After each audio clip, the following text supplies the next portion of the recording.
Good afternoon all of you.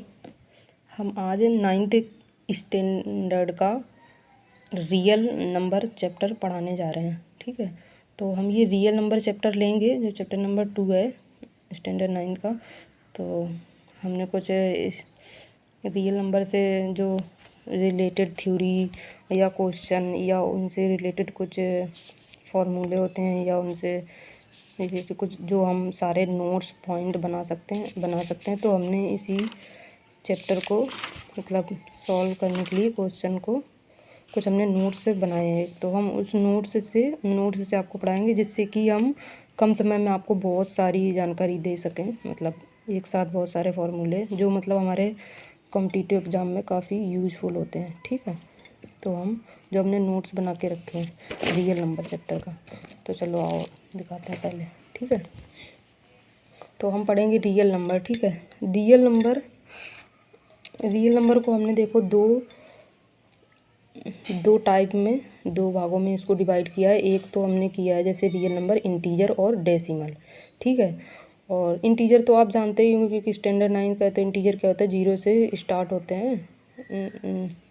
हाँ, integer क्या होते हैं मतलब ये एक जो इंटीजर मतलब वही होते हैं ना जो मतलब डेसिमल में ना हो 1 2 3 और जीरो के इधर निगेटिव वाले साइड के वो सारे इंटीजर होते हैं।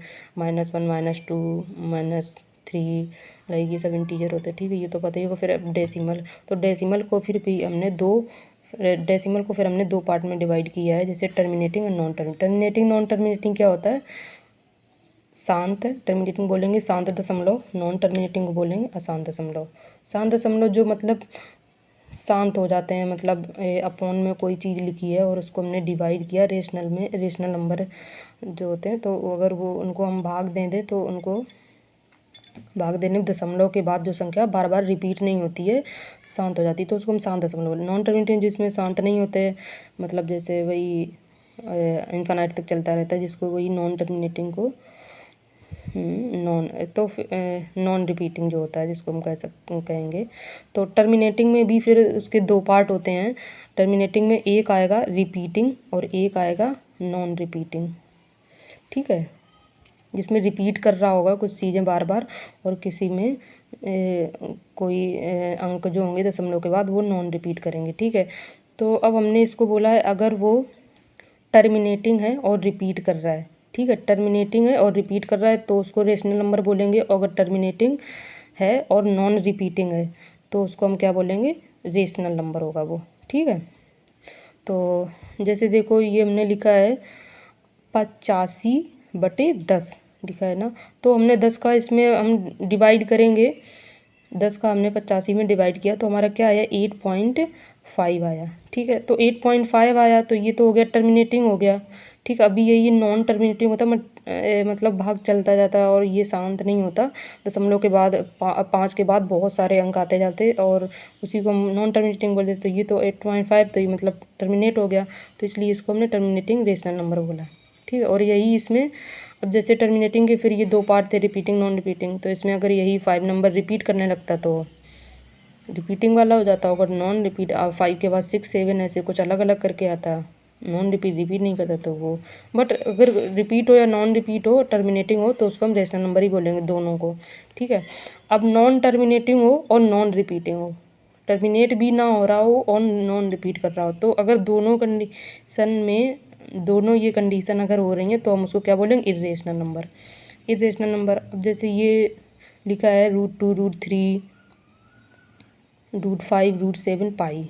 अब इसका अगर हम डेसिमल में वैल्यू देखेंगे तो √2 की वैल्यू होती है 1.414 और √3 की वैल्यू 1.732। तो इसमें देखो जब इसका जो वैल्यू होता है वो नॉन टर्मिनेटिंग होता है और रिपीट भी नहीं करता है, मतलब ये इन्फिनिट तक चलता जाता है, इसलिए इसको इरेशनल नंबर बोलेंगे। ठीक है, तो आ गया ना समझ में। तो अब हम देखेंगे कंपोजिट नंबर।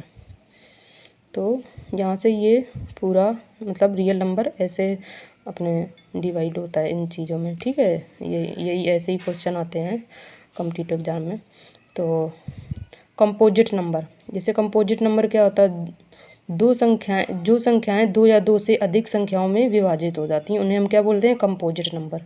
ठीक है, तो कंपोजिट नंबर हाँ, जैसे देखो ये हमने लिखा है कंपोजिट नंबर के जो एग्जांपल लिखे हैं 4, 9, 15, ठीक है, 4, 9, 15।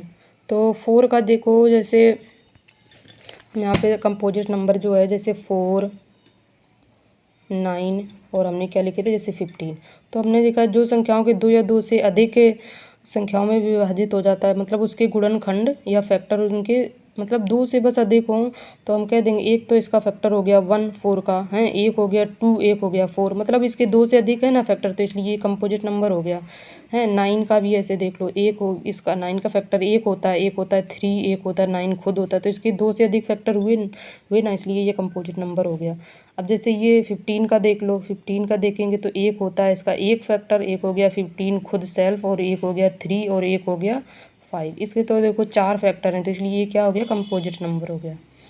ठीक है, यही होता है कंपोजिट नंबर, जिनको हम 2 से अधिक संख्याओं में विभाजित कर, ये 2 से अधिक संख्याओं से विभाजित होती हैं, तो वही बात है। अब चलेंगे non negative integer. Non negative integer क्या होता है? नॉन निगेटिव इंटीजर मतलब उसको नेचुरल नंबर ही कहेंगे। नॉन जो निगेटिव नहीं है इंटीजर, तो उसको क्या बोलेंगे? Natural number. इसका एक दूसरा नाम है नेचुरल नंबर।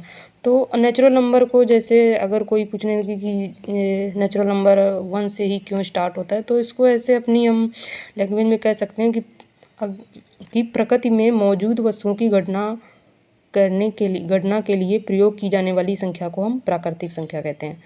अब जैसे एग्जांपल ले लो ना कि नेचुरल नंबर 1 से स्टार्ट होता है, 1 2 3। अगर हम नेचुरल नंबर 0 से, हमने कभी देखा है कि मतलब जैसे हम किसी चीज़ को काउंट कर रहे हैं, तो मतलब कोई चीज़ अगर वहाँ पे 1 है तो बोलते हैं 1 है, 2 है तो 2 है, 3 है तो 3 है। अगर वहाँ पे कोई चीज़ नहीं है तो ऐसा कहते हैं क्या कि 0 वस्तु है वहाँ पे, या 0 है? यही कहते हैं ना कि कुछ भी नहीं है। माइनस में कभी काउंट नहीं होता है कि -1 वस्तु है, -2 है। तो मतलब जिनकी चीज़ों की हम गणना कर सकते हैं उन्हीं संख्याओं को हम प्राकृतिक संख्याएं कहते हैं, जो कि 1 से स्टार्ट होती हैं, 0 से नहीं होती स्टार्ट, इसलिए नॉन नेगेटिव इंटीजर को वही नेचुरल नंबर कहते हैं। तो आ गया ना समझ में? तो देखो पूर्ण संख्याएं क्या होती हैं? जो वही होल नंबर 0 से स्टार्ट होती हैं, तो ये तो पता ही होगा आपको। अब जीरो क्या होता है? ऐसे टाइप के क्वेश्चन आते हैं कि मतलब 0 बताओ क्या होगा, तो 0 को हम यही कहेंगे, 0 ना तो पॉजिटिव नंबर है, मतलब इंटीजर में आता है, हाँ, क्योंकि 0 तो इंटीजर में आ गया, तो 0 को हम कहेंगे 0 ना तो पॉजिटिव इंटीजर है, ना ही निगेटिव इंटीजर है। ठीक है, नंबर वही निगेटिव इंटीजर की बात कर रहे हैं। ठीक है, होल नंबर में क्या लिखेंगे? तो हम होल नंबर क्या होता है? वही 0। नेचुरल नंबर में आप 0 को यूनियन के साथ कंबाइन करके लिख देंगे, तो हमारा होल नंबर बन जाता है। अब जैसे ये देखो क्वेश्चन एक बन गया कि 0 इज ब्लैंक, बताओ इवन है कि ऑड है? नाइदर ऑड या नॉर या इंटीजर क्या होगा? तो हमने 0 का पूछा है ना, तो यहाँ पे जैसे अब 0 इवन नंबर क्या होता है? इवन नंबर तो होते हैं जो 2 से विभाजित हो जाएं या 2 के गुणनखंड हों। 2 के जो गुणज होते हैं वही होते हैं इवन नंबर। जैसे 2 का गुणज क्या है? 2 4 6 8, या तो 2 से विभाजित हो, ये इनके गुणज हैं। तो अगर हम 0 में 2 का डिवाइड करेंगे, तो 2 का वैसे तो 0 टाइम देखो डिवाइड तो जा रहा है पूरा पूरा, तो इस हिसाब से तो 0 एक इवन इंटीजर होना चाहिए। तो और ऑड नंबर में ऑड नंबर वो होते हैं जो 2 से विभाजित ना हो, तो ये 1 2 3 1 3 5 जैसे ये। ठीक है, तो बट यहाँ पे हमें इंटीजर लगाना होगा कि 0 ना तो ऑड है और ना ही इवन है, तो यहाँ पे हम लगाएंगे 0 एक इंटीजर है। ठीक है, बट ये जा रहा है, लेकिन यहाँ पे ये एक इसका एक्सेप्शनल केस है कि अगर इवन दिया हो उसमें विकल्प में, तो हम इंटीजर को हम टिक करेंगे।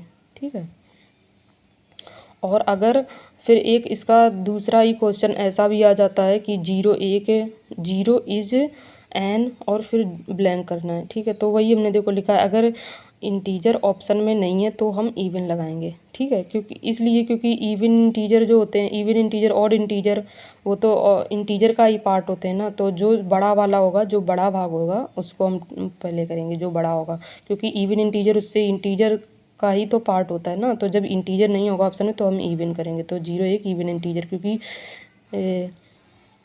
जीरो में 2 का भाग चला जाता है, इसलिए वह इवन इंटीजर होगा। तो जीरो इज एन, फिर देखो हमने नोट बना के लिखा है कि zero is an even integer. तो चलो ये हमारे सारे हो गए क्वेश्चन पूरे। फिर अब आते प्राइम नंबर। प्राइम नंबर क्या होता है, जिनमें केवल ऐसी संख्याएं जिनके केवल 2 ही गुणनखंड होते हैं, मतलब या तो 1 हो या तो कुछ सेल्फ हो।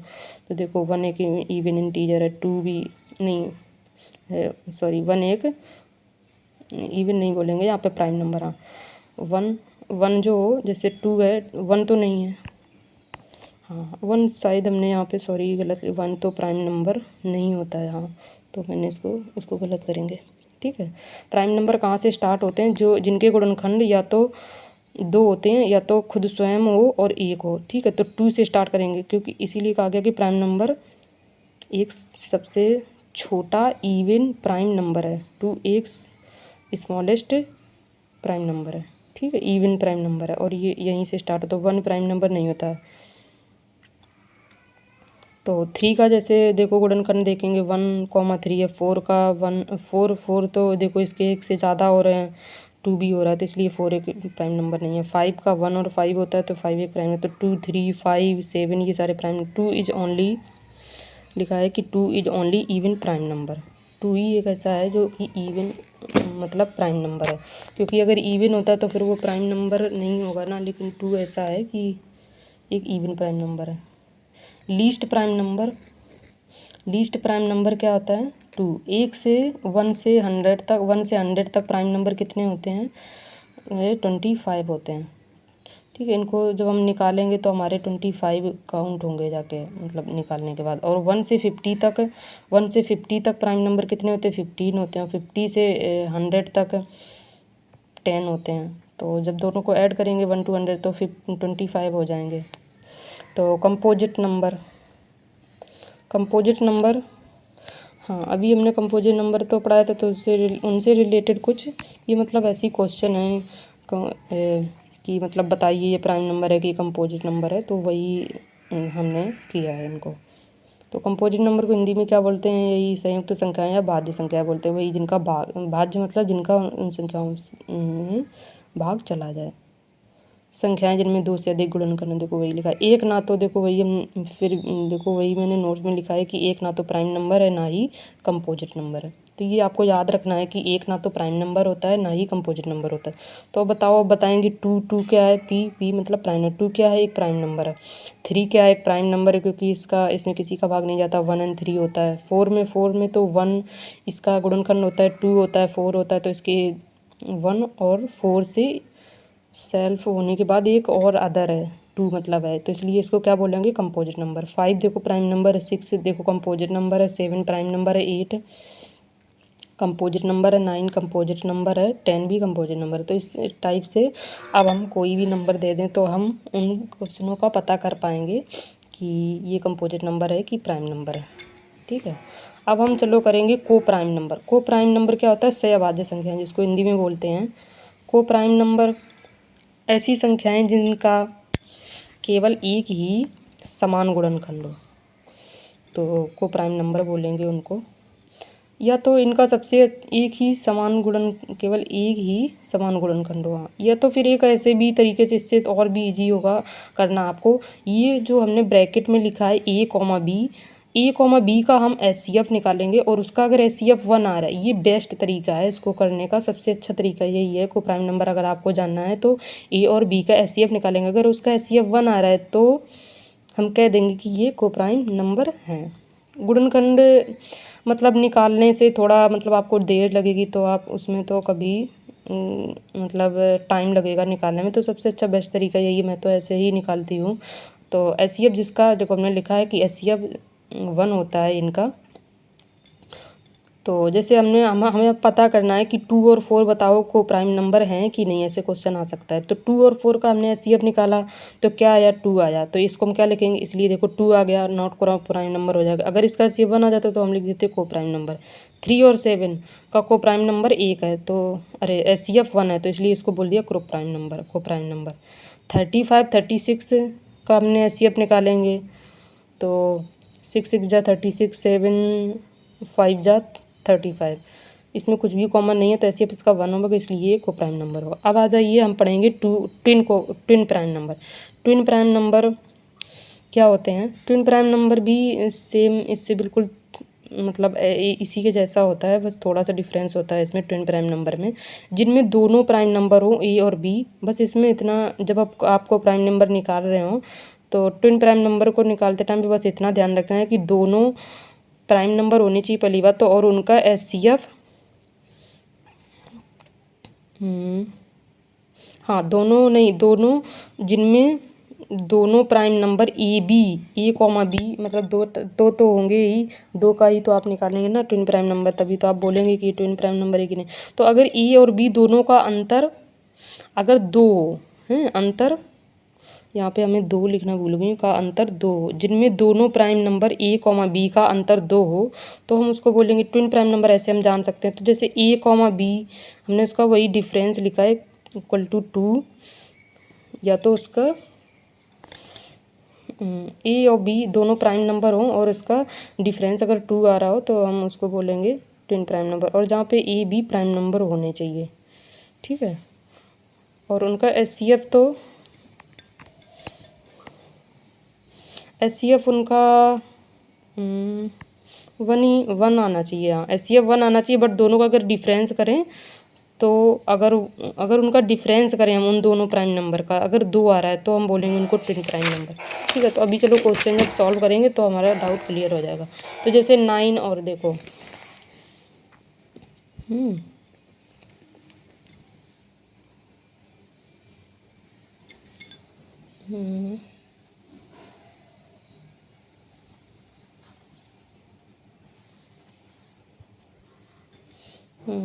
जैसे हाँ देखो 9 और हमने 11 लिखा है नॉट ट्विन प्राइम नंबर।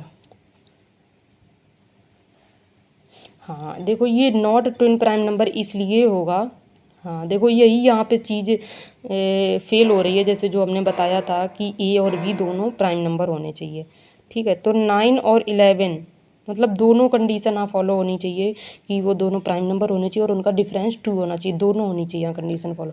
तो यहाँ पे देखो 9 और 11 का डिफरेंस तो 2 है, बट फिर भी ये नॉट ट्विन प्राइम नंबर है। तो ये क्यों है, ये इसलिए है क्योंकि यहाँ पे इसका डिफरेंस तो 2 है, लेकिन ये 9 यहाँ पे कंपोजिट नंबर है, इसलिए ये यहाँ पे नॉट ट्विन प्राइम है। अब देखो जैसे 59 61 लिखा है, इसका हमने ब्रैकेट में लिखा और इसका एचसीएफ तो 1, बट ये दोनों प्राइम नंबर है और इसका हाँ डिफरेंस करेंगे तो भी ये 2 ही आएगा, तो इसलिए इसको ट्विन प्राइम नंबर बोलेंगे। 3 5 देखो प्राइम नंबर है, इसका डिफरेंस करेंगे तो 2 है, तो ये ट्विन प्राइम नंबर है। एक से अब जैसे ऐसे भी क्वेश्चन बन जाते हैं कि 1 से 100 तक कितने ट्विन प्राइम नंबर होते हैं। तो 1 से 100 तक ट्विन प्राइम नंबर कितने होते हैं, 8 होते हैं। ट्विन प्राइम नंबर 8 होते हैं, जो कि हमने निकाले हैं। जैसे देखो 3 5 होता है, 3 5 का करेंगे, फिर 5 7 को देखो 2 है ना, और ये प्राइम नंबर भी है। 11 और 13 दोनों प्राइम नंबर, इनका डिफरेंस 2 है। 17 19 का डिफरेंस 2 है, दोनों प्राइम नंबर हैं। तो इस हिसाब से देखो 4 ऊपर 4 नीचे, तो टोटल 8 होगा ट्विन प्राइम नंबर। अब होते हैं परफेक्ट नंबर। परफेक्ट नंबर क्या होते हैं, यदि एक संख्या के धनात्मक गुणनफलों का योगफल और उस संख्या को आपको छोड़ देना है, ठीक है। ये गुणनखंडों का अगर योगफल करेंगे उसी संख्या के समान आता है तो हम उसको क्या कहेंगे, संपूर्ण संख्या है, परफेक्ट नंबर कहेंगे। जैसे 1 है, 1 के जो हमने गुणनखंड किए तो 1 को अब इस हमने 1 को 1 से ऐड करेंगे तो 1 के बराबर आ गया धनात्मक गुणनखंडों का योगफल। उस संख्या, अच्छा उस संख्या को छोड़ देना है, तब अगर उसको ऐड करेंगे तो उसी संख्या के समान आ जाए तो फिर वह संपूर्ण संख्या होगा। तो 1 का तो गुणनखंड 1 है, बट 1 को तो छोड़ देना, फिर उसको ऐड करना है तो 1 के बराबर आना चाहिए। तो ऐसा तो है नहीं 1, क्योंकि इसका गुणनखंड 1 ही है, तो इसलिए 1 एक परफेक्ट नंबर नहीं होगा। अब 2 के गुणनखंड क्या होते हैं, 1 और 2, तो 2 को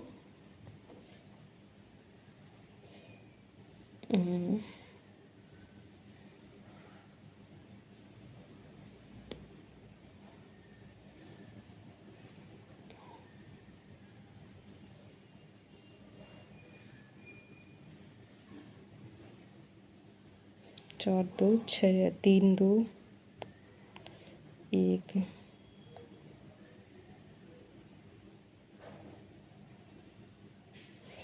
अच्छा उस नंबर को छोड़ देना है। अच्छा समझ गए, ठीक है। तो अब 2 में जैसे हाँ, 2 के गुणनखंड क्या है, 1 2।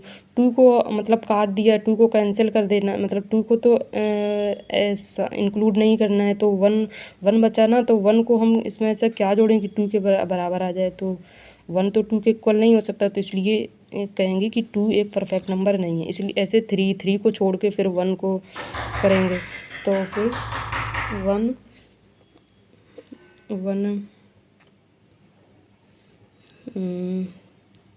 1 नहीं होगा।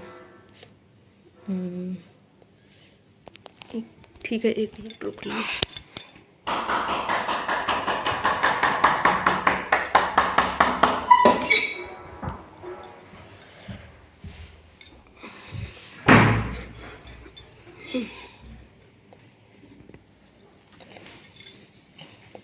सॉरी, तो स्टार्ट करेंगे 3 से।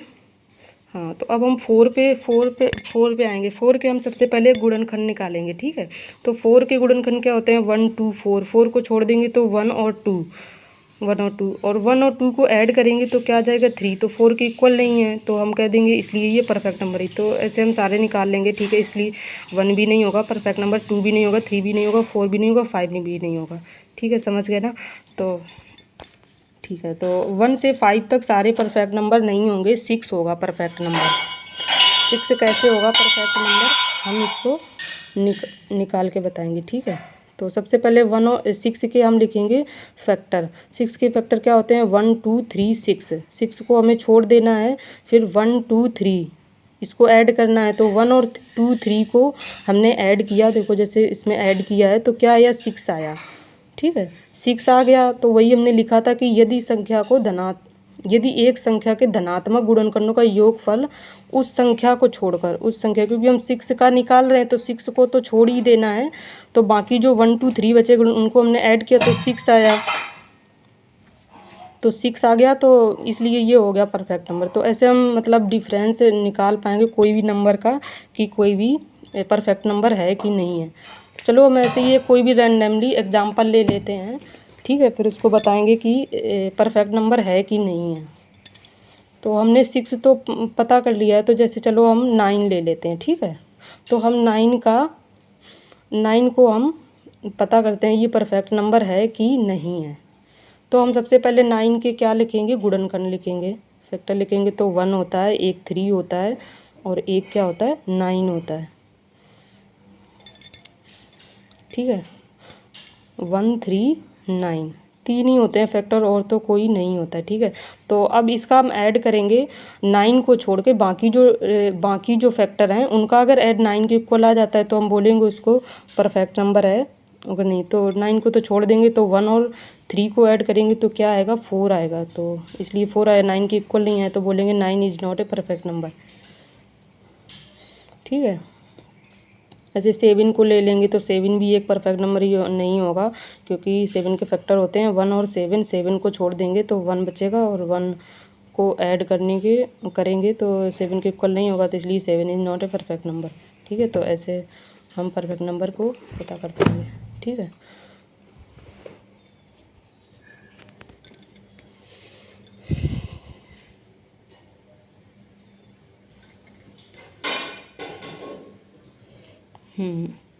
तो हमने अभी एक एग्जांपल लिया था, तो हमने ऐसे जैसे देखो क्वेश्चन भी बनाए हैं, इसमें पूछा गया है, 4 क्वेश्चन दिए गए हैं, पूछा गया है निम्न में से कौन संख्या संपूर्ण है, वही संपूर्ण संख्या है, परफेक्ट नंबर है।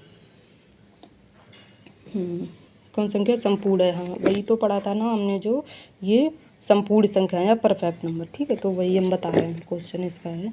तो जैसे एक 25 लिखा है, बताना आपको 25 परफेक्ट नंबर है कि 27 है कि 28 है कि 30 है। तो 25 का तो देखो 1 5 25 होगा, तो 1 और 5 का ऐड करेंगे 6, तो ये 25 भी नहीं है, 27 भी नहीं होगा, क्योंकि 9 में 9 3 12, 12 और 1 13, 9 4 13, 13 हो जाएगा, 27 तो ऐड नहीं करते, इसलिए 28 आएगा, 28 हो जाएगा परफेक्ट नंबर, क्योंकि इसके जो और बाकी गुणन करना है उनको ऐड करेंगे, 28 के इक्वल हो रहा है, 1 + 4 + 7 + 14 + 2, 28 हो गया, ठीक है। तो 30 का करेंगे तो ये 30 को छोड़ के शायद सारे को ऐड करेंगे तो 36 हो रहा है, मतलब 30 से ज़्यादा हो रहा है, तो इसलिए 30 भी नहीं होगा परफेक्ट नंबर। तो हमारा क्या हो जाएगा 28। ठीक है, फिर हम दूसरा क्वेश्चन स्टार्ट करेंगे। दो अपरिमेय संख्याओं का योगफल हमें बताना है कि परिमेय होता है कि अपरिमेय होता है कि यही वास्तविक संख्या होता है या इंटीजर होता है। ठीक है, तो दो अपरिमेय संख्याओं, दो इर्रेशनल नंबर को अगर हम ऐड करेंगे तो वैसे तो इर्रेशनल नंबर ही आता है।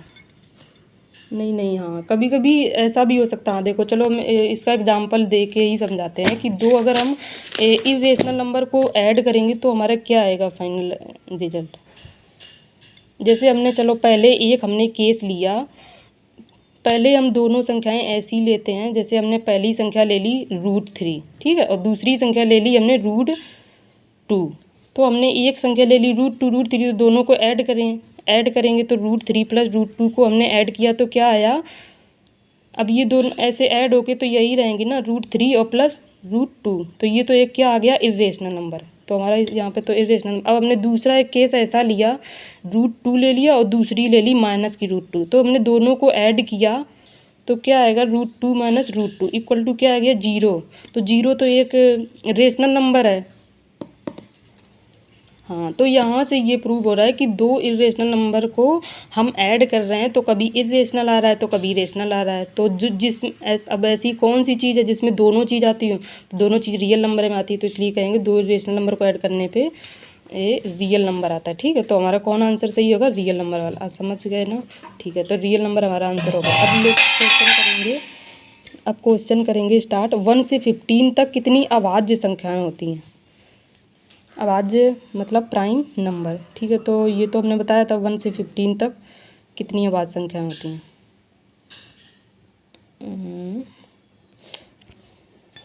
इसमें तो दिया है कितना 17, 15, 16, 14, 1 से 15 तक। इसमें मुझे विकल्प में कुछ थोड़ा गलती सा लग रहा है। ठीक है, चलो हम निकाल लेते हैं, अगर कुछ गलती होगा तो अभी पता चल जाएगा। 1 से 15 तक हमें पता करना है कितनी अभाज्य संख्याएं होती हैं। 1 से 15 तक, एक हो गया 2, एक हो गया 3, ठीक है, एक हो गया 4 तो होगा नहीं, 5 हो जाएगा हाँ प्राइम नंबर, और 6 भी प्राइम नंबर नहीं होगा, 7 हो जाएगा, 8 भी नहीं होगा, 9 भी नहीं होगा, और 10 भी नहीं होगा, 11 हो जाएगा, 12 भी नहीं होगा, 13 हो जाएगा, 14 भी नहीं होगा, 15 तो 1 से 15 के बीच में बतानी तो 15 भी नहीं होगा प्राइम। तो हमारी कितनी हो जाएंगी 3 3 6, हाँ 6 होंगी। 1 से 15 तक प्राइम नंबर कितने होंगे 6। हाँ देखो, तो हमारे ये शायद विकल्प में गलती हो गया, हमने देखो शायद ऊपर 6 लिखा भी है, तो शायद ये 15 नहीं होगा। तो क्या हो जाएंगे हमारी 1 से 15 तक प्राइम नंबर कितने 6 हो जाएंगे। निम्न में से कौन सबसे बड़ा है। अब हमें ये बताना है कौन सबसे बड़ा है। तो हम बड़ा करने में इनको सबसे पहले ऐसे भी बता सकते हैं। जैसे हम सबसे पहले इसको अपॉन में लिखेंगे, ठीक है, 0.725 जैसे लिखा है, 0.725 के ऊपर बार लगाओ। बार का मतलब ये बार बार कोई भी 5 नंबर रिपीट हो रहा है, ठीक है। तो 0.725 बार बार रिपीट हो रहा है, 0.725 इस बार बार रिपीट हो रहा है। तो इसको हम सबसे पहले रेशनल में कैसे लिखेंगे। तो रेशनल में इसको लिखने का यही तरीका होता है कि 725 अपॉन डेसिमल पॉइंट के सामने हम नीचे 1 रख देते हैं, और बाकी डेसिमल पॉइंट के बाद जितने डिजिट होते हैं उतने अंकों को हम उतने 0 लिख देते हैं, ठीक है। तो 1 डेसिमल के स्थान पे हमने 1 रख दिया, और कितने पॉइंट थे 3 थे, 725 3 पॉइंट है तो 3 0 लिख दिया। तो हमारा रेशनल नंबर क्या आ गया बन के 725 अपॉन 1000 आ गया, ठीक है। और दूसरा वाला क्या आया 0.725 में माइनस किया 72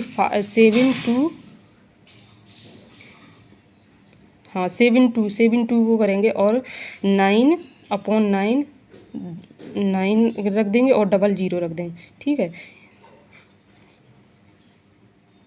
ये जो बार वाले होते हैं मतलब जो ठीक है, इसको हम अभी बाद में बता देंगे कि कैसे इनको रेशनल नंबर में कैसे रिप्लेस करते हैं, ठीक है। अभी बस इतना समझ लो जितना हम उसमें बता रहे हैं। 725 माइनस 7 करेंगे अपॉन 990 हो जाएगा, और फोर्थ वाले का कितना आएगा 725 अपॉन 999। तो अब हम इनमें सब में देख लेंगे कौन सबसे बड़ा है। 725 अपॉन 1000, 625 अपॉन, तो ये वाला हमारा मतलब हम इसको हम जब भाग करके देखेंगे तो हमारा 725 लास्ट वाला आएगा सबसे बड़ा, तो यही हमारा हो जाएगा, ठीक है। जिसको हमने देखो इनको डेसिमल में सब में निकाला है, तो लास्ट वाले का आया सबसे बड़ा, तो यही हो जाएगा सबसे बड़ा, ठीक है। तो इसको ग्रेटर के उसमें दिखा देंगे, ठीक है।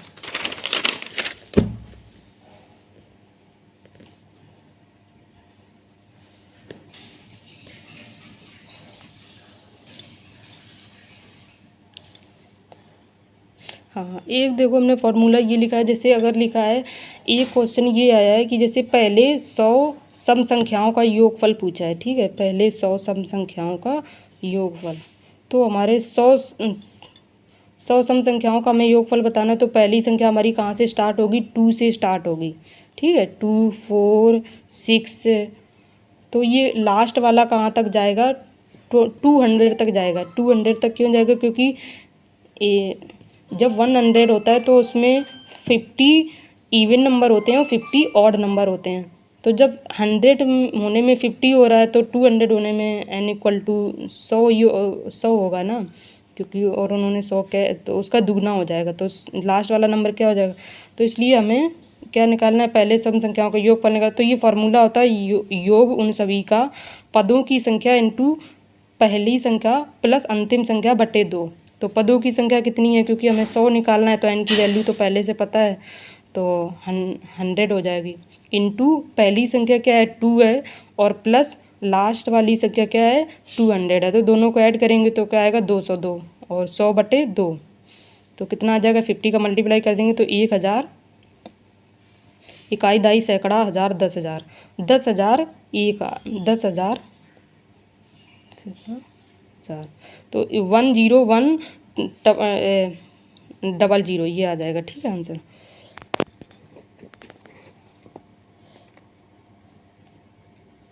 अब ये ऐसे बहुत सारे क्वेश्चन हैं कि निम्नलिखित में से कौन सी संख्याओं का युग्म सह अभाज्य संख्याएं हैं, तो इनको भी ऐसे ही निकाल लेंगे, सह अभाज्य संख्याओं का जो हमने बताया था जैसे, ठीक है। अब ये वाला एक नया क्वेश्चन है कि 1 से 100 के बीच कितनी परिमेय संख्याएं होती हैं, ठीक है। तो अब हमें ये एक नया क्वेश्चन है, बताना है कि 1 से 100 के बीच में कितनी परिमेय संख्याएं होती हैं। तो हमने लिखा है परिमेय संख्याएं इनफाइनाइट होती हैं। तो इनफाइनाइट क्यों होती हैं, क्योंकि जैसे जब हम जैसे मान के चलो हमें 1 से 2 के बीच में जब निकालना हो, जब हम जैसे 1 से 2 के बीच में देखेंगे तो लिखते हैं 1.1, 1.0, 1.01, 1.001, ऐसे हम जीरो लगा के कितनी सारी इनफाइनाइट तक, जब 1 से 2 के बीच में इनफाइनाइट रेशनल नंबर हो सकते हैं, तो फिर 1 से 100 के बीच में भी जाने कितने रेशनल नंबर होंगे। तो इस हिसाब से 1 से 100 के बीच में भी इनफाइनाइट रेशनल नंबर होंगे, ठीक है। कोई भी दो परिमेय संख्याओं, तो वही हमारा कंक्लूजन बन गया कि कोई भी दो परिमेय संख्याओं के बीच इनफाइनाइट रेशनल नंबर होते हैं, ठीक है। तो ये भी एक ऐसा क्वेश्चन है कि अगर निम्नलिखित में से कौन सा कथन दो सह अभाज्य संख्याओं के लिए सत्य है। सहअभाज्य संख्याएं क्या होती हैं, वही कोप्राइम नंबर। तो कोप्राइम नंबर का हमने बताया था कि अगर कोई दो संख्याओं का HCF 1 होता है, LCM 1 वाला भी नहीं होगा, HCF 1 वाला होगा, LCM ये भी गलत होगा, ये भी गलत, तो हमारा बी वाला आंसर सही होगा।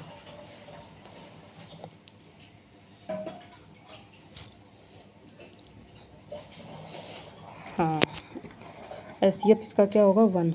और अब एक नया एक ये और चीज़ है कि अगर कोई दो संख्याएं, हाँ कोई दो संख्याओं का अगर हमें जैसे LCM निकालना हो, ठीक है, तो LCM तो वही हमने लिखा है कि LCM उनके गुणनखंड के बराबर होता है, ठीक है। तो इसका एक पहली कंडीशन ये होगी, LCM उसके गुणनखंड के बराबर तभी होगा जब वे दोनों कोप्राइम नंबर होंगे। तो जैसे देखो LCM हमने 2 और 3 का डायरेक्ट मल्टीप्लाई करके इस 6 क्यों लिख दिया LCM, इसलिए लिखा है क्योंकि 2 और 6 का जो हमने मतलब पॉइंट लिखा है नोट में बना के कि LCM उनके गुणनफल के बराबर होता है, तो गुणनफल इसीलिए हमने डायरेक्ट कर दिया 6 हो गया, क्योंकि 2 और 3 का जब हम 2 3 का जब हम एचसीएफ निकालेंगे तो 1 आएगा और 1 वही हो जाएगा, तो इसलिए 2 3 को प्राइम नंबर होते हैं ना, तो इसीलिए हम डायरेक्ट अगर कोई भी दो संख्याएं को प्राइम नंबर हैं तो हम उनका डायरेक्ट मल्टीप्लाई करके उनका एलसीएम बता सकते हैं। मतलब यही है मेन बात बस। अगर कोई भी दो संख्याएं पहले से को प्राइम नंबर हैं और अगर उनका हमें एलसीएम निकालना है तो हमें फिर अलग से नहीं निकालना पड़ेगा, बस उनका मल्टीप्लाई कर दो, वही उनका एलसीएम हो जाएगा। ठीक है। हाँ तो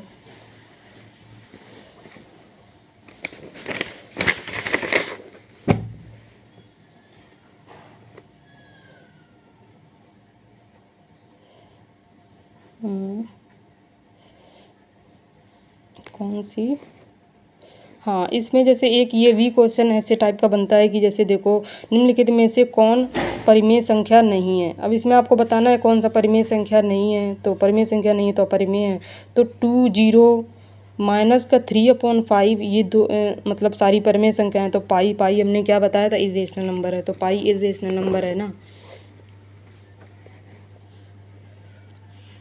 हाँ पाई ऐसे भी मतलब पाई को ऐसे दो टाइप में, जब पाई की कभी वैल्यू नहीं देखते कि पाई का जब हम क्वेश्चन में पाई की वैल्यू अगर 22/7 लिखा हो, अगर इस टाइप में लिखा है पाई की वैल्यू 22/7 तो वह परिमेय में माना जाएगा। अगर पाई की वैल्यू इसमें दी गई 3.1432 इस टाइम में दिए तो इन्फिनाइट तक जाता है ये। तो अगर पाई की वैल्यू 3.1432 के रूप में दी है तो हम इसको अपरिमेय मानेंगे। ठीक है।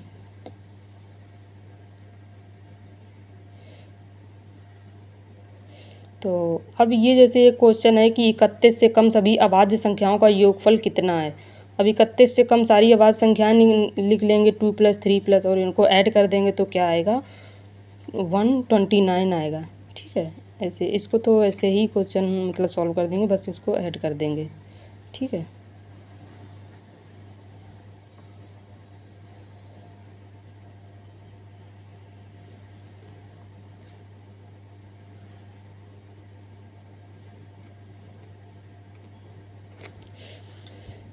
हाँ जैसे एक ये क्वेश्चन है जो मतलब काफ़ी मतलब शॉर्ट तरीके से हम जल्दी कर सकते हैं एग्ज़ाम में, जैसे अगर कम टाइम हो सॉल्व करने। जैसे इसमें लिखा है कि 3 क्रमागत विषम संख्या प्राकृतिक संख्याओं 3 विषम प्राकृतिक संख्याओं का योगफल अगर इतना है तो इन संख्याओं में सबसे छोटी संख्या क्या होगी। ठीक है। तो सबसे छोटी संख्या पूछी गई है। तो एक तो तरीका ये है कि a+1 a+2 ऐसे करके करेंगे और उनको योगफल करेंगे और फिर 87 करेंगे, फिर ऐसे a की वैल्यू निकालेंगे और फिर a की वैल्यू हर जगह पुट कर देंगे। इस टाइप से भी निकाल सकते हैं। और एग्ज़ाम टाइम में एक दूसरा भी तरीका ये है, तो जितनी 3 क्रमागत संख्याओं का पूछा है योगफल इतना है तो 87/3 कर देंगे क्योंकि उनका योगफल दिया है ना। हाँ तो सबसे छोटी तो उसको 3 कर देंगे तो कितना आ जाएगा 29। तो मतलब ये औसत आ जाएगा क्योंकि फॉर्मूला होता है औसत बराबर, हमने ये कैसे निकाला है रुक जाओ भी बताते हैं। जैसे हमने वहाँ पे क्या 3 विषम संख्याओं का औसत पूछा था, तो किसी ये फार्मूला होता है औसत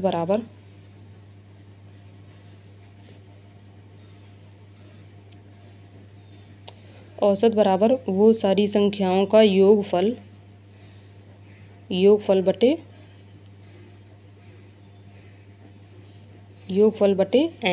n जहाँ पे पदों की संख्या,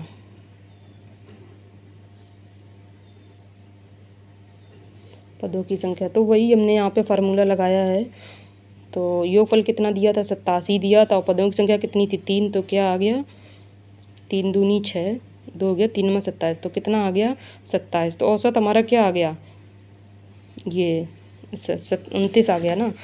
तो हमने इसको मिडिल में ही क्यों रखा, क्योंकि ये एक हाँ ये भी एक चीज़ होती है कि 3 अगर क्रमागत संख्याओं के योगफल दिया, अगर क्रमागत दिया हो ना तो फिर हम जो हमारा औसत होता है वही हमारा मिडिल नंबर होता है, दोनों इक्वल। अगर क्रमागत ये मतलब पहली कंडी अगर क्रमागत में है तो जो हमारा औसत नंबर होता है वही हमारी मध्य संख्या के बराबर होता है। इसलिए हम 29 जो आया औसत हमारा उसको मिडिल में रख देंगे और उसके पहले वाली पूर्ववर्ती संख्या लिख देंगे, फिर उसके बाद अनुवर्ती संख्या एक लिख देंगे। तो 27 से पहले, और विषम संख्या है, विषम संख्या है तो 2 2 कम करके लिखेंगे तो 27 लिखेंगे। इतने तो पूछा क्या, सबसे बड़ी सबसे छोटी संख्या पूछी, तो इसलिए 27 आंसर हो जाए। अगर इसमें बड़ी संख्या आंसर पूछ लेते तो हमारा आंसर क्या होता है, 31। तो बड़ी संख्या वाला निकाल देते। तो अब आ जाइए, ऐसे ही ये देखो सवाल होते हैं, मतलब ऐसे टाइप से ये इसको भी सॉल्व करेंगे। 3 क्रमागत संख्याओं का योगफल, 3 क्रमागत सम संख्याओं का योगफल इतना है, तो इसमें सबसे छोटी संख्या क्या होगी, तो इसको भी वैसे ही करेंगे। देखो 26 आया और फिर इसमें 2 कम कर देंगे, तो ठीक है, ऐसे ही सारे ये क्वेश्चन कर देंगे। 7 के 5 क्रमागत गुणनखंडों का योगफल इतना है, तो इन संख्याओं में सबसे छोटी संख्या क्या है, ये भी है, सही है बिल्कुल, ठीक है। हाँ, तो हम पढ़ेंगे षड और इंडिसेस, घातांक और करड़ी। घातांक और करड़ी, करड़ी क्या होते हैं, वही जो मतलब किसी को हम किसी भी संख्या का अंडर रूट चढ़ा दें और फिर उसको वो बाहर निकल के मतलब एक इंटीजर के रूप में ना आए, तो वही उसका करड़ी बन जाता है। जैसे हम अंडर रूट 4 लिखा है तो इसका 2 आ गया बाहर निकल के, तो ये तो करड़ी नहीं रहा संख्या।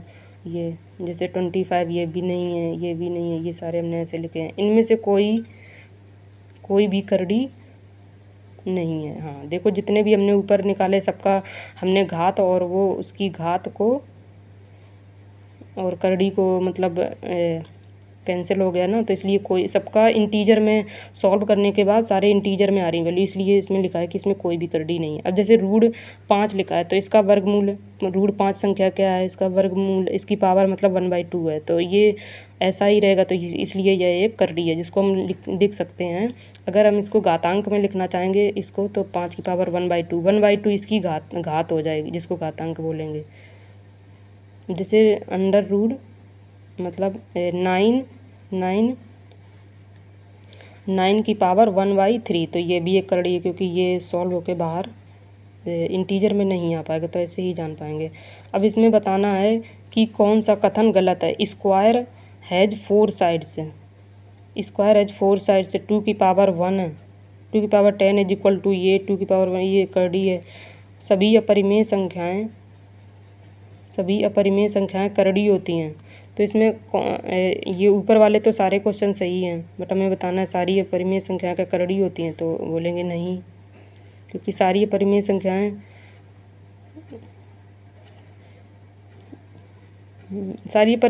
करड़ी होती हैं, बट पाई और ई को छोड़कर, क्योंकि इसके ऊपर हम करड़ी का साइन ऊपर नहीं लगा सकते हैं। ई की कुछ वैल्यू होती है, पाई की भी कुछ वैल्यू होती है, तो इसलिए इसको हम करड़ी नहीं बोलेंगे, ठीक है। तो ऐसे, तो जैसे अभी जैसे हम चलो 9th वाली क्लास का हम पढ़ा रहे थे ना सिलेबस, तो 9th क्लास में जैसे देखो ये 9th स्टैंडर्ड का रियल नंबर हमने यहाँ देखो यही तो हम स्टार्ट कर रहे थे। अब इसमें जैसे कुछ क्वेश्चन है ये कि देखो जैसे 6√2, 5√5, 8√3 और ये जैसे 3 क्वेश्चन दिए गए, तो इनमें ये पूछा गया है बताओ, इनको कंपेयर करना है, बताना है कि कौन बड़ा है कौन छोटा है या इक्वल है, तो इस हिसाब से हम इनको बताएंगे, ठीक है। तो इनको बहुत ही इजी तरीका है। जैसे पहला क्वेश्चन क्या है, 6√2, 5√5, ठीक है। पहला क्या लिखा है 6√2, हाँ 6√2 और एक क्या है 5√2, 5√5। तो इसको हमें बताना है कि कौन बड़ा है कौन, मतलब बीच में हमें इसका साइन बताना है, कौन सा ग्रेटर है या इक्वल है क्या है। तो हम इसको सबसे पहले इसका क्या करेंगे, इसका सबसे इजी तरीका है बस इसका स्क्वायर कर दो दोनों तरफ का और फिर उसके बाद पता चल जाएगा। तो हम 6√2 का स्क्वायर कर देंगे और 5√5 का स्क्वायर कर देंगे, तो हमारा क्या आ जाएगा, 6 चक्का 36, 36 दूनी 72 आ गया, ठीक। अभी हम यहाँ पे क्वेश्चन मार्क लगा देंगे, ठीक, हमें नहीं पता क्या होगा। फिर उसके बाद क्या आएगा, 55 25 पंचे 125 आ गया, तो कौन बड़ा हो गया, तो ये बड़ा हो गया, तो इस तरफ हम 125 बड़ा 170, इसलिए ये ग्रेटर हो गया।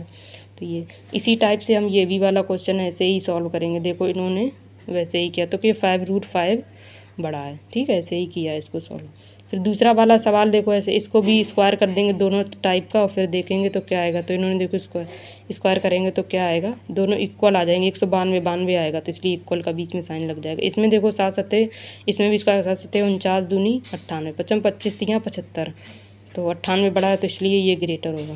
तो इस टाइप से क्वेश्चन इनको ऐसे भी सॉल्व कर सकते हैं, ठीक है। और जैसे हाँ देखो ये कुछ क्वेश्चन है कि जैसे इनको सिंप्लीफाई करना है।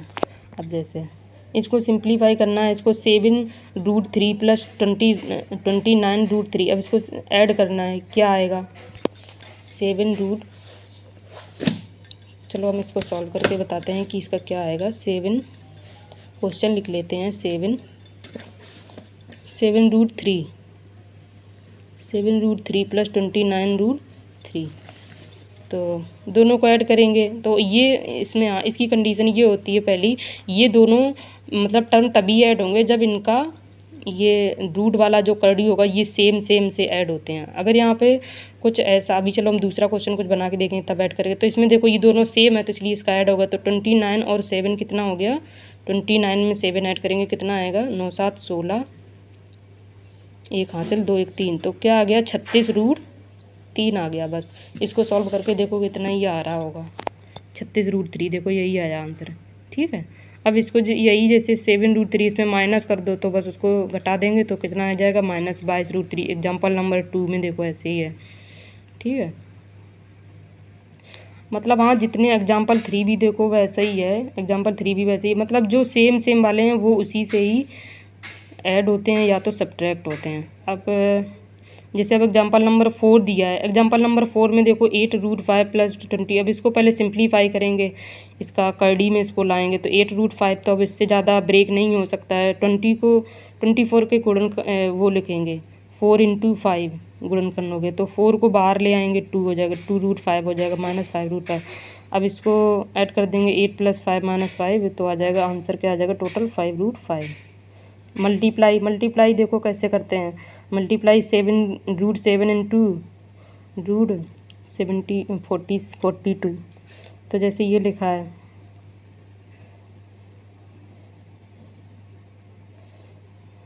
तो √7 और 42 को लिख देंगे 7 × √6। अब इनका क्या आया 7√6 आया। चलो इन्होंने कुछ अलग टाइप से अपना कैसे सॉल्व, इसको अंदर ले गए हैं शायद 7 को, हाँ 42 के, तो फिर इन्होंने वैसे सॉल्व किया। चलो हम ऐसे कर देते हैं, क्या था मल्टीप्लाई करने के, √6 × √42, ठीक है। तो √7 को तो ऐसा ही लिखे रहने देंगे, और या फिर ऐसे आप कर लो 7 छंग 42, 7 को इसको डिवाइड कर दो, ठीक है, इसको अरे ब्रेक कर लो, ठीक है।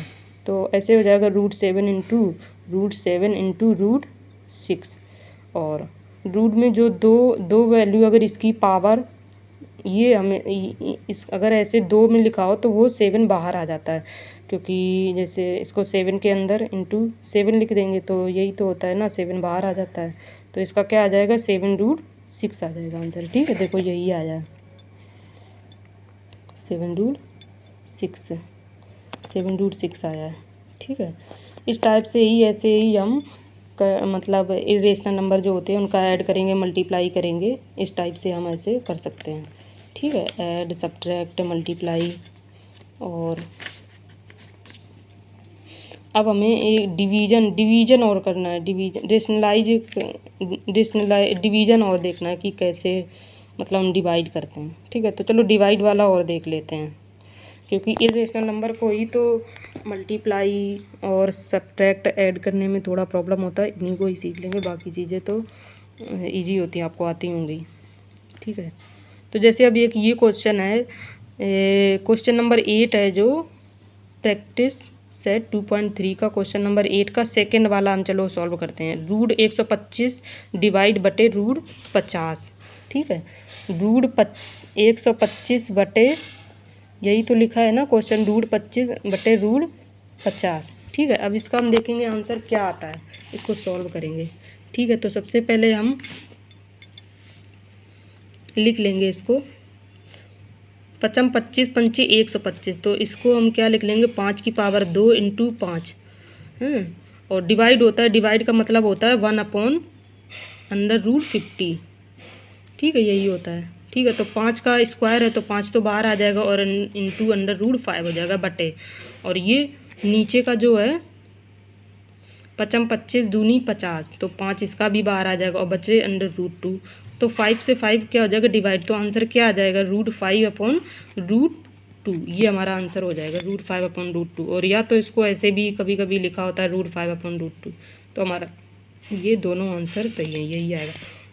तो डिवाइड हम ऐसे करते हैं, ठीक है, तो डिवाइड हम ऐसे करते हैं, अगर उसमें कुछ ब्रेक हो रहा है तो उसको ब्रेक करेंगे, अगर नहीं ब्रेक हो रहा है तो उसको वैसे एज इट इज रख देंगे, ठीक है। अब जैसे एक ये चलो लास्ट वाला और कर लेते हैं, √310 डिवाइड √5, ठीक है, √310 डिवाइड √5, तो अब हम ये जो 310 है तो हम 310 के पहले फैक्टर देख लेंगे और फिर जो हमारा उससे कुछ मतलब कैंसिल आउट होगा उसको हम कैंसिल कर देंगे। तो 310 के हम पहले फैक्टर लिखेंगे, 310 के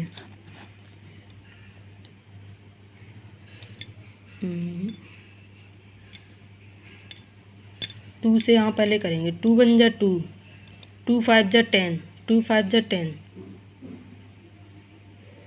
फिर हम करेंगे किससे, 5 से, चलो करते हैं, 5 3 जा 15,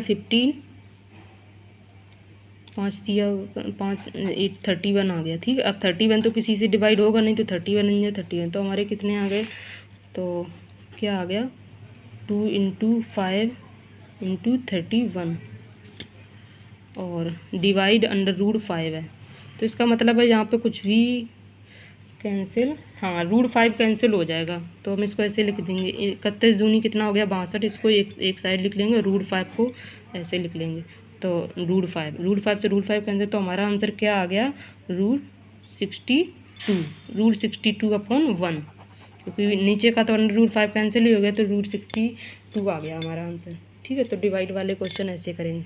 अब ये रेशनलाइज क्या होता है, रेशनलाइज द डिनोमिनेटर, रेशनलाइज में कुछ भी नहीं होता है। जैसे क्वेश्चन नंबर 9 को एक दो क्वेश्चन और बता देते हैं। रेशनलाइज में क्या होता है बस कि नीचे का जो करड़ी में संख्या दी रहती है उसका ऊपर नीचे बस मल्टीप्लाई करना होता है, और नीचे मतलब करड़ी संख्या नहीं रखनी है, बस इतना आपको ध्यान रखना। तो जैसे 3/√5 लिखा है तो इसको रेशनलाइज करेंगे, इसका डिनोमिनेटर, तो देखो इसको ऐसे करेंगे, 3/√5 लिखा है तो डिनोमिनेटर को ही रेशनलाइज करना है, यही क्वेश्चन हमारा, रेशनल संख्या बनानी है मतलब रेशनल नंबर। तो √5 का देखो ऊपर मल्टीप्लाई करेंगे, √5 का नीचे, तो √5 × 5 हो जाएगा, तो 3/5 × √5, तो हमारा आंसर क्या आ गया 3/5 × √5। अब ऐसे ये वाला करेंगे, सेकेंड वाला भी, √14 का ऊपर नीचे मल्टीप्लाई करेंगे, तो √14 अपॉन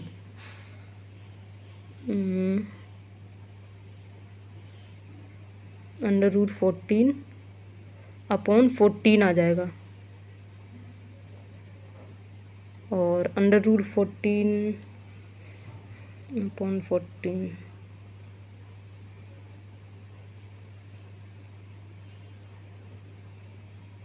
हाँ तो फिर यही रहेगा √14/14।